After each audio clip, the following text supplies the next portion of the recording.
6 long years have passed since the end of war. During this decisive period of time, less attention has been paid to the dreams and aspirations of the youth in the northern provinces and the realization of their expectations of life. No attempt has been made to identify the unique nature of the problems they face or to provide acceptable, lasting solutions to them.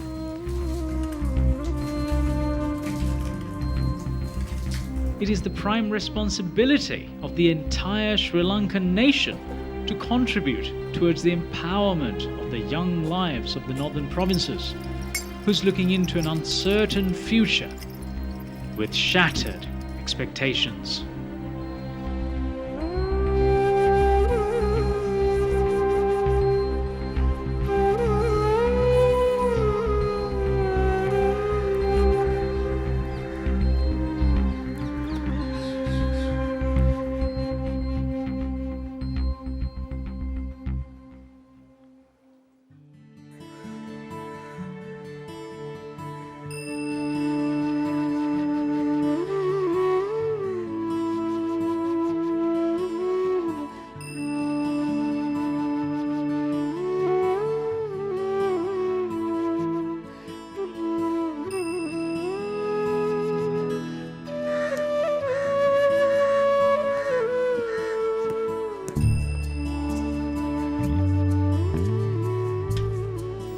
What's left in the northern provinces is a younger generation born into the fears and oppression of war.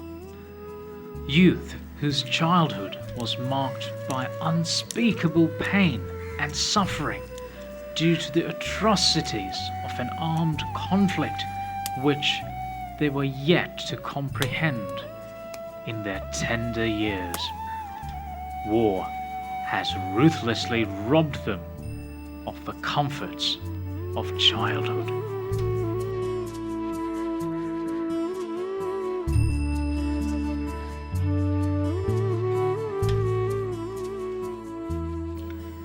A generation haunted by permanent disabilities, incomplete or lack of education, spend their youthful years lost amongst the fading dreams of a bright future.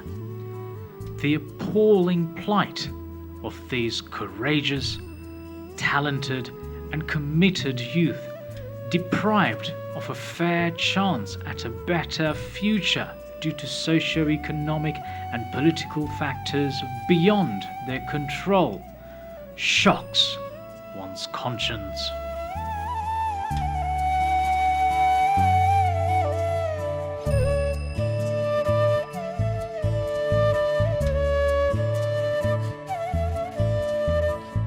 Immediate intervention is paramount. Intervention which they can rely on to once more revive their colourful expectations.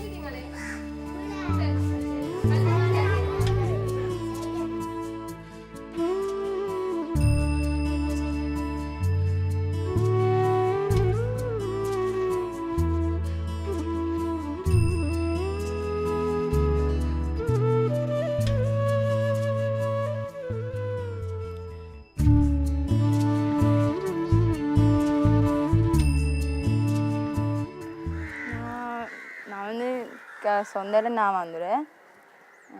அப்போ 2005 தான் வன்னியில் உள்ள இப்போ இது மடுவுக்காக போனோம்.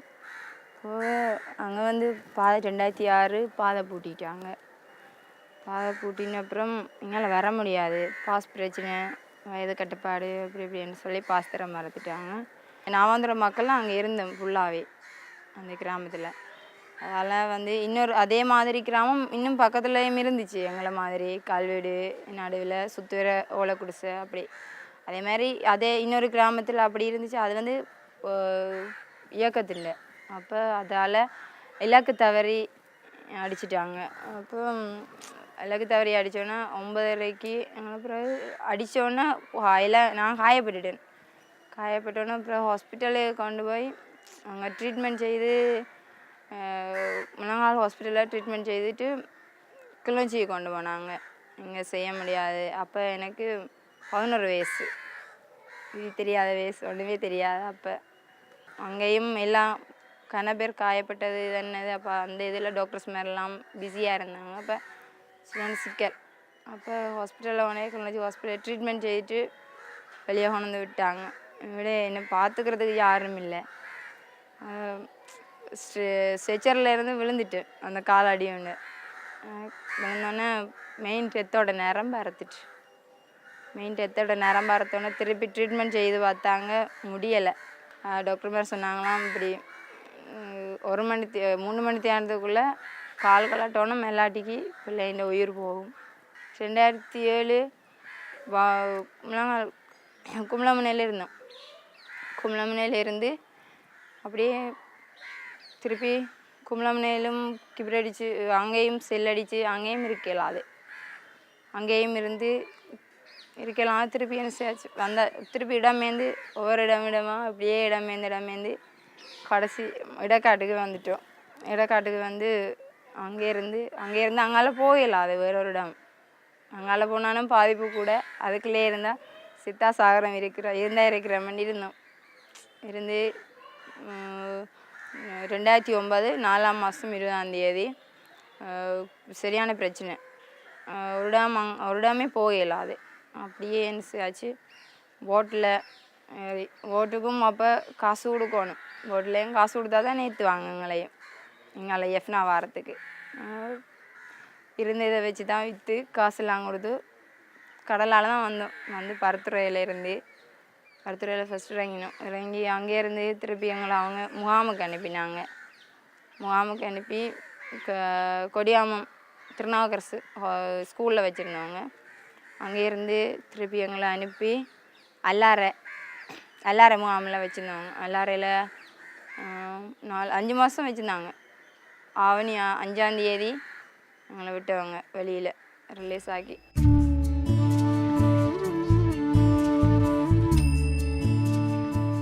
இந்த 5 வருட காலமாக send கிளப்புக்காண்டி play பண்ணி கொண்டிருக்கிறேன். அப்போ எங்களோட கிளப் வந்து யாழ் மாவட்டத்திலே நல்ல சிறந்த அணிகள் எங்களோட அணியும் உண்டு. நிறைய சாம்பியன்கள் எல்லாம் பண்ணிருக்கிறோம். அந்த காலகட்டத்தில் 2012ஆம் ஆண்டு எங்களுக்கு ஒரு சான்ஸ் ஒன்று கிடைச்சது. அந்த 21 செலெக்ஷன் சொல்லி அது அகில இலங்கை ரீதியாக எல்லா இடம் நடத்தினவங்க. அப்போ நான் எங்களோட யாழ் மாவட்ட அணிக்காக நாங்கள் ப்ளே பண்ணாங்க. அப்போ அதில் நாங்கள் செமிஃபைனல் மட்டும் போனாங்க யாழ் மாவட்ட அணி. செமிஃபைனலில் கண்டியோட லொஸ்ட் ஆகினாங்க. அப்போ அதில் எங்களை யாழ் மாவட்ட அணியிலேருந்து 7 பேரை செலக்ட் பண்ணாங்க. அதில் 7 பேர் எங்கள் 7 பேர் அப்படி ஒரு இடத்துல எடுத்து 500 பேரை மொத்தமாக செலக்ட் பண்ணுவாங்க. அதில் சொன்னவங்க 30 பேரை தான் செலக்ட் பண்ணுவோன்னு சொன்னாங்க. அப்போ 500 பேருக்கும் அந்த டூர்னமெண்ட் முடிஞ்சு ஒரு மாதத்தால் திரும்ப செலெக்ஷன் சொல்லி கூப்பிட்டாங்க. அப்போ நான் அந்த செலெக்ஷனுக்கு போய் 500 பேர்லேருந்து திரும்ப 300 பேர் எடுத்தவங்க. திரும்ப 300 பேர்லேருந்து திரும்ப 160 பேர் எடுத்தவங்க. திரும்ப 160 பேர்லேருந்து கடைசியாக 30 பேர் எடுத்தவங்க. அப்போ அந்த 30 பேருக்கு நாங்கள் வடமாநிலத்துலேருந்து 4 பிளேஸ் எடுப்பட்டாங்க. அதில் நானும் என்னோட கிளப் பிளேயர் நிதர்சனம் 2 பேரும் எடுப்பட்டாங்க. அதேமாதிரி மன்னார்லேருந்து கொட்வின் அனோசனன்னு சொல்லி 4 பேர் எடுப்பட்டாங்க. வடமாநில தமிழர் சார்பு எடுப்பட்டாங்க. அதேமாதிரி திருவண்ணாமலையிலேருந்து 2 பிளேஸ் எடுப்பட்டாங்க. மிச்சம் 24 பேரும் சிங்களாக்கள்.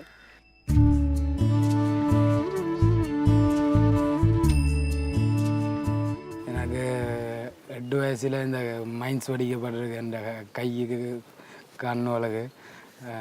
அதனால் எம்எஸ்எஃப் நிறுவனம் தான் என்ன கொண்ட கொழும்பு பொருளை ஹாஸ்பிட்டலில் விட்டாது. விட்டு நான் கொழும்பு ஹாஸ்பிட்டலில் 4 வருஷம் அப்படி இருந்தேன். நான் அம்மாவையும் சின்ன வயசுலேருந்து காணாம தான் அங்கே இருந்து நான் கொழும்புல அப்படியே இருந்து 2 வருஷம் என்ற காயங்கள் எல்லாம் மாறி இருக்கு. மாறி நான் 2 வருஷமாக சிங்கள வகுப்பு தான் போயிருக்கிறேன். சின்ன நிலை இருந்தேன். சிங்கள வகுப்பு நான் பரத்தமெல்லாம் சுகம் மாறி கொழும்பால் ஊருக்கு விரைகள் எனக்கு 14 வயசாச்சு.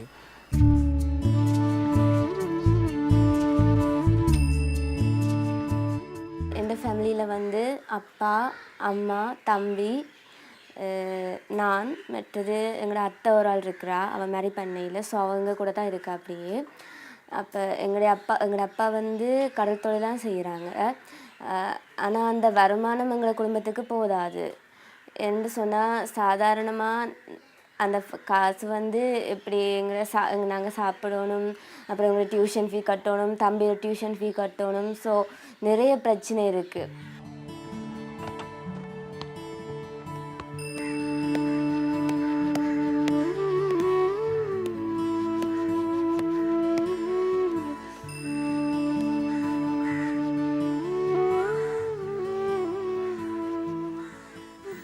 Unistella and Uniton are siblings. Both Unistella and Vinodhan suffer severe, permanent physical disabilities caused by the war, while Vinodhan's condition is appalling.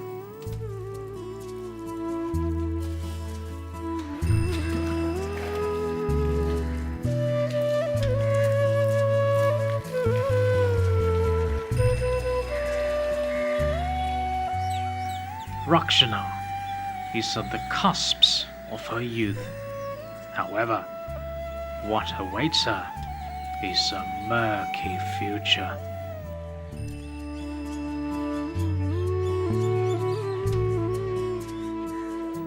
Unistella lost her leg when she was still a tender child. Without much effort, it becomes apparent that her disabled childhood must have been a tragic one. Today, she is a lovely young girl sipping her youth. Leaving her to navigate a tearful future is not an option. ஒவ்வொருத்தருக்கும் ஒரு லட்சியம் இருக்குன்னு நானே. அப்போ ஒவ்வொருத்தர் ஒரு லட்சியத்தோடு படிச்சுட்டு இருந்தோம். அப்போ நாங்களும் அப்படி தான் இருந்தோம். நான் எல்லாம் கிளாஸுக்கு போக முடியாது, என்னால் காலையில் தானே சைக்கிள் ஓடி போகலாது, அந்த கஷ்டங்கள். அப்போ எல்லோரும் நான் 2 தரம் ஓ லெவல் எடுத்தேன். நான் எடுத்து மட்ஸ் வரை இல்லை, மற்ற ஃப்ரெண்ட்ஸ் மேலே எல்லோரும் மே லெவலுக்கு போனதுன்னு இல்லை. அட்லீஸ்ட் அரைவாசி எங்களோட ஸ்கூலில் எங்களோட கிளாஸ்மேட்டில் அரைவாசி என்னன்னு போயிருக்கிறாங்க ஏ லெவலுக்கு. இப்போ ஏ லெவல் எடுத்துகிட்டு நிற்கிறாங்க. ரிசல்ட் வந்துட்டு அதில் கொஞ்சம் பேர் போயிருக்கிறாங்க யூனிவர்சிட்டிக்கு. ஆனால் என்னால் முடியலை, முடியுமே நினச்சது, ஆனால் முடியலை. நான் கம்ப்யூட்டர் கோர்ஸ்லாம் செய்திருக்கிறேன். இங்கே வந்து கேர்ள்ஸ் கூடுதலாக ஒர்க் போகிறது குறைவு. நானும் கேர்ள்ஸ் ஒர்க்கு போகணும் என்ற அந்த ஒரு இதொன்று இருக்குது. அன்எஸ்ஏ ஃபுட் கம்பெனியால் எனக்கு ஒரு இது வந்துச்சு, ஒர்க்குக்கு வரலாம் அப்படி இப்படின்னு. அதே அப்புறம் அன்எஸ்ஏ ஃபுட்லாம் இப்போ கேஷியராக இருக்கிறேன். அந்த கம்பெனியில் இப்போ நான் போய் ஒர்க் பண்ணால் தான் அதை பற்றி கொஞ்சமாக அறிஞ்சு கொள்ளலாம், பிஸ்னஸை பற்றி. அப்போ தான் எங்களால் ஒரு முயற்சி எடுத்து நாங்களாக ஒரு பிஸ்னஸ் மேற்கொண்டு எங்களாலேயே நாங்களும் பிஸ்னஸ் செய்யலாம்ன்ற ஒரு இதை அந்த இதை வச்சு தான் செய்து கொள்ளலாம். Uniton is an energetic young man with much talent and potential. Embedded in his story is the unparalleled perseverance that these youngsters hold to win over the obstacles of life. He is a true reflection of the physical and mental strength, endurance and self-confidence fostered through sport. But that alone would not assist them in realizing their life's expectations. கிட்டத்தட்ட ஒரு வருட காலமாக நாங்கள் practice எடுத்து கொழும்பில் அந்த பழம்பொருந்தி அணிகளான air force but army அவங்களெல்லாம் நாங்கள் ஃப்ரெண்ட்லி கேம்லாம் விளையாடினாங்க. விளையாடிட்டு இருக்க எங்களோட இந்த மற்ற பிளேஸுக்கெல்லாம் ஆர்மி மற்ற ஏர்ஃபோர்ஸ்லேருந்து தான் சம்பளம் பெறும். பட் அவங்க கிளப்பெல்லாம் பூட்ஸ் எல்லாம் உதவி செய்வாங்க. ஆனால் எங்களுக்கு அந்த வசதி எல்லாம் இல்லை. நாங்கள் எங்களோட செலவுலாம் எங்களுக்கு தேவையான பூட்ஸ் சீருடைகள் எல்லாருமே நாங்கள் எடுத்துக்கொள்கிறாங்க. பட் அவங்க எங்களோட இந்த ஒரு வருட காலமும் அவங்க அந்த கிளப்புக்கு ப்ளே பண்ணாமல் நேஷனலுக்கு எடுபட்டதால் அவங்களுக்கு வந்து எல்லாருக்குமே சம்பளம் வந்து கொண்டு வந்தது மாதம் 30,000 ரூபா. ஆனால் எங்களுக்கு அப்படி ஒரு வசதியுமே இல்லை. பட் என்ன பிரச்சனை சொன்னால் எங்களுக்கு வந்து இங்கே நடக்கிற வந்து சர்வசாதாரணமான டூர்னமெண்ட்லாம் இங்கே நடக்கிறது, ஒவ்வொரு கிளப்பில் நடந்த டூர்னமெண்ட். ஆனால் அங்கால வந்து என்ன பிரச்சனைன்னு சொன்னால் டயலாக் கப் மற்ற சாம்பியன்ஸ் லீக் அப்படி FA கப்னு சொல்லி நிறைய டூர்னமெண்ட் நடக்கும். அந்த சான்ஸ் வந்து எங்களுக்கு கிடைக்கிறே இல்லை. அதால் வந்து கூடுதலாக சிங்கள பிளேஸ் கூடுதலாக ஈடுபடுவாங்க. தமிழருக்கு அந்த சான்ஸ் கிடைக்கிறது பெரும்பாலும் அரியுது.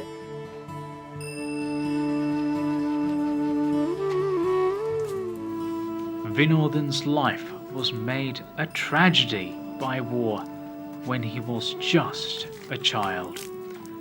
Images of the mournful childhood that Vinodhan has had to spend, having lost both his arms and an eye, shakes one to tears. Bitter and sorrowful memories of a disabled childhood could be buried in the sands of time. But his future must not be allowed to be defined by tears or pity.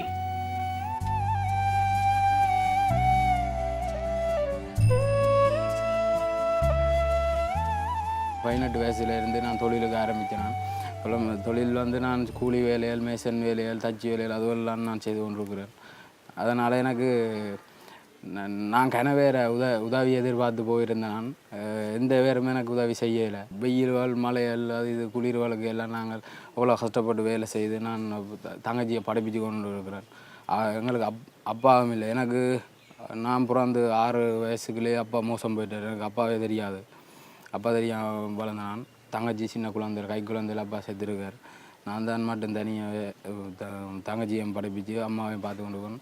அம்மாவுக்கும் காலையில் அது பஸ்ஸால் விழுந்து கால் முறிஞ்சு போயிருக்கிறேன். முழங்காலுக்கு clip வச்சிருக்கு. நாங்கள் 3 பேரும் தான் தனியாக. எங்களுக்கு எந்த உதவியும் இல்லை. நாங்கள் தனியாக நான் தான் உழைச்சி வீட்டை பார்த்து கொண்டு இருக்கிறேன். அதால் நான் இன்னொரு தினட்ட போய் கையேந்தி காசு அதுதான் இல்லை. என்னில் மனசில் நல்ல உதவும் வைராக்கியமான என்னில் அந்த தைரியமும் உதவும் இருக்கிறபடியாக தான் நான் இன்னொரு தினட்ட வேலை செய்யப்படுகிறேன்.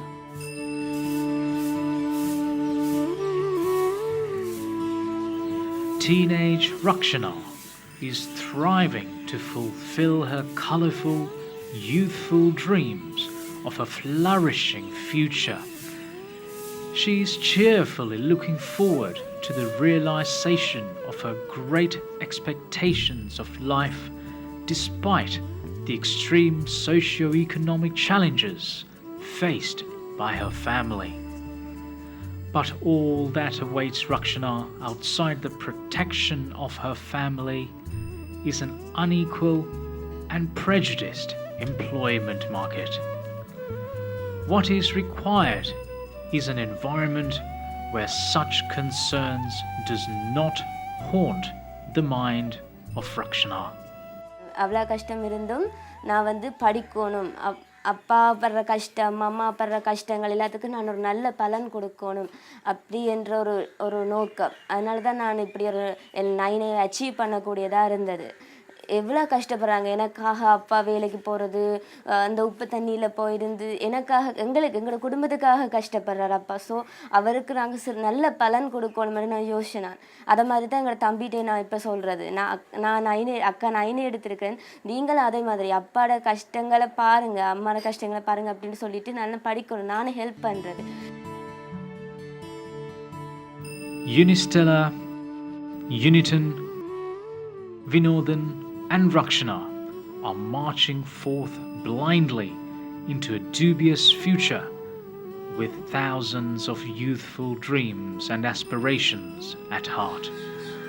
The future of this very nation faces the threat of being defined by the same uncertainty which constantly haunts the future of those youth. Their future, which is the future of this nation, must not be allowed to be a graveyard of shattered expectations. Fulfilling the desires of the likes of Uniton will mark the realization of the aspirations of the entire nation, thus leading to the proliferation of the spirit of youth for years to come. Vinodhan must be provided with the much needed energy to pursue his goals. Rakshana is yet to comprehend the full scale of the challenges that await her. Neither is she left with the time to ponder. சின்ன சின்ன ஆசையெல்லாம் இருக்குது. அதெல்லாம் எனக்கு இருந்த ஆசையெல்லாம் நிறைவேறிச்சுன்னா ரொம்ப சந்தோஷமாக இருக்கும். தங்கச்சியாக்களுக்கு ஸ்கூல் படிக்கிறாங்க. அவங்க எங்களை மாதிரி இல்லாமல் என்ன மாதிரி இல்லாமல் அவங்களும் டியூஷன் போய் நல்லா முன்னுக்கு வரணும். நாங்கள் தான் படிப்பை டியூட்டர் எதுக்கும் போகாமல் கஷ்டத்தின் மத்தியில் இதெல்லாம் போயிட்டுது. அவங்கள நாங்கள் வேலைக்கு போய் நாங்கள் சம்பாரித்து அவங்கள படிப்பிக்கணும் என்ற அந்த ஒரு இதொன்று இருக்குது எங்களுக்கு. அப்போ அவங்க படித்து முன்னுக்கு வந்தாங்கன்னா எங்களுக்கு ஒரு சந்தோஷமாக இருக்கும். அப்பாக்களுக்கு கடத்தொழில் செய்கிறதுக்குரிய வசதிகள் இல்லை. அப்பாக்கள்கிட்ட தொழில் வசதிகள் இல்லை. தொழில் செய்கிறாங்க, ஆனால் அவங்களுக்கு வசதிகள் இல்லை. அப்பாவுக்கு தொழிலுக்குரிய உபகரணங்கள் இல்லை. தொழிலுக்குரிய உபகரணம் இருந்தால் அப்பா எல்லாம் எங்களை இதை மெயின்டைன் பண்ணி கொள்வார். அதே மாதிரி அண்ணாவும் ஃபுட்பால் பிளேயர் நேஷ்னலுக்கு விட்டால், ஆனால் அவர் கஷ்டத்தின் மத்தியில் நேஷ்னல் இதில் கொண்டு போகாமல் விட்டுட்டார். எங்களை குடும்பத்தின் கஷ்டத்தை பார்த்துட்டு அவரும் எதுக்கும் போகிறல்ல. இப்போ ஃபுட்பால் விளையாடிக்கொண்டே நான் சென்ட் மேஸ் டீமுக்காக விளையாடிக்கொண்டே அவர் இப்போ ஒரு கம்பெனி ஒன்றில் மேஷன் வேலை செய்கிறார். எங்களுக்கு வீடு இல்லை, அதான் முதல் பிரச்சனை. அத்தியாவசிய பிரச்சனையே அதான், வீடு இல்லை எங்களுக்குன்னு. சொந்த வீடு இருந்தால் நாங்கள் எங்களுக்குரியதை செய்து கொள்ளலாம். எங்களுக்கு உரிய கிரவுண்ட் வசதி இல்லை, மைதானம் இல்லை. நாங்கள் எங்கள் கோயில் வளவுக்கு தான் இந்த வளவுக்கு தான் விளையாடி கொண்டு இருக்கிறோம். அது ஒரு சின்ன ஒரு மைதானம். அதுக்கு நாங்கள் ப்ளே பண்ணல. அது குறிப்பிட்ட ஒரு காலை போய் தான் ப்ளே பண்ணலான்னு சொல்லியிருந்தது. அது நாங்கள் கடற்கரை பிரதேசத்தில் ஒரு கிரவுண்டு எடுக்க போகிறோம். அதுக்கு முதலாவது எங்களுக்கு அரசாங்க அனுமதி. அது எங்களுக்கு தர்றாங்களே இல்லை. ஊருக்காண்டி விளையாடணும் பண்ணுற எங்களுக்கு எவ்வளோ ஆர்வமாக இருக்கிறோமோ அதே மாதிரி எங்கள் நாட்டுக்காண்டி விளையாடணும் பண்ண எங்களுக்கு நிறைய விருப்பம் இருக்குது. அதில் எங்களுக்கு அங்கேயும் விளையாடி இங்கேயும் விளையாடணும் பண்ணுற விருப்பம். ஆனால் நாங்கள் அங்கே விளையாட போகாத காரணம் எங்களோட ஊர் கிளப்புக்கு நான் விளையாடணும் பண்ணுறதெல்லாம் அந்த சான்ஸ் நாங்கள் மிஸ் பண்ணுறோம். அதில் எங்கள் நாட்டுக்கும் விளையாடணும் விருப்பம், ஊருக்கும் விளையாடணும் விருப்பம்.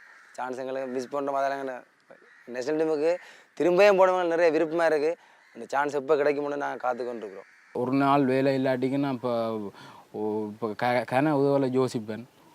அதனால் நான் இப்போ என்ன உங்களுக்கு சொல்ல வரணும்னு சொன்னால், என்னால் தனி முயற்சி செய்ய இயலும். 18 வயசு 19 வயசுலேருந்து நான் வேலைக்கு தொடங்கியிருக்கேன். இப்போ நான் 23 வயசு. அதால் எனக்கு இப்போ தனி தொழில் தேவைன்றதை தான் நான் கேட்குற எல்லா இடமும் இதை தான் சொல்லியிருக்கிறேன். எங்களுக்கு எக்ஸாம் எழுதுறதுக்கு முதல்ல அட்மிஷன் ஃபீ கட்டி அட்மிஷன் ஃபீ கட்டி அப்புறம் மந்த்லி ஃபீஸும் கட்ட வேணும்.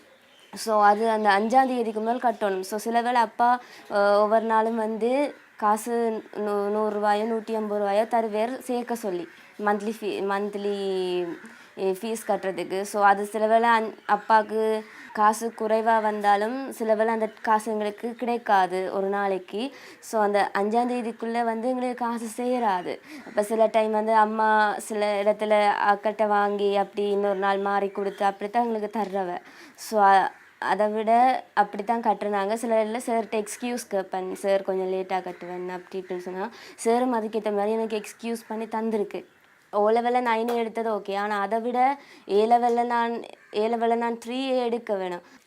அதை விட எனக்கு எதிர்கால லட்சியம் நான் ஒரு மெக்கானிக்கல் என்ஜினியராக வரணும். மெக்கானிக்கல் என்ஜினியராக எங்களுக்கு இன்றைக்கு இருக்கிற பொருளாதார வசதி நான் நல்லா படித்து வர்றதால எதிர்காலத்தில் எங்களோட பொருளாதார வசதி நல்ல ஒரு நிலைக்கு வரலாம்.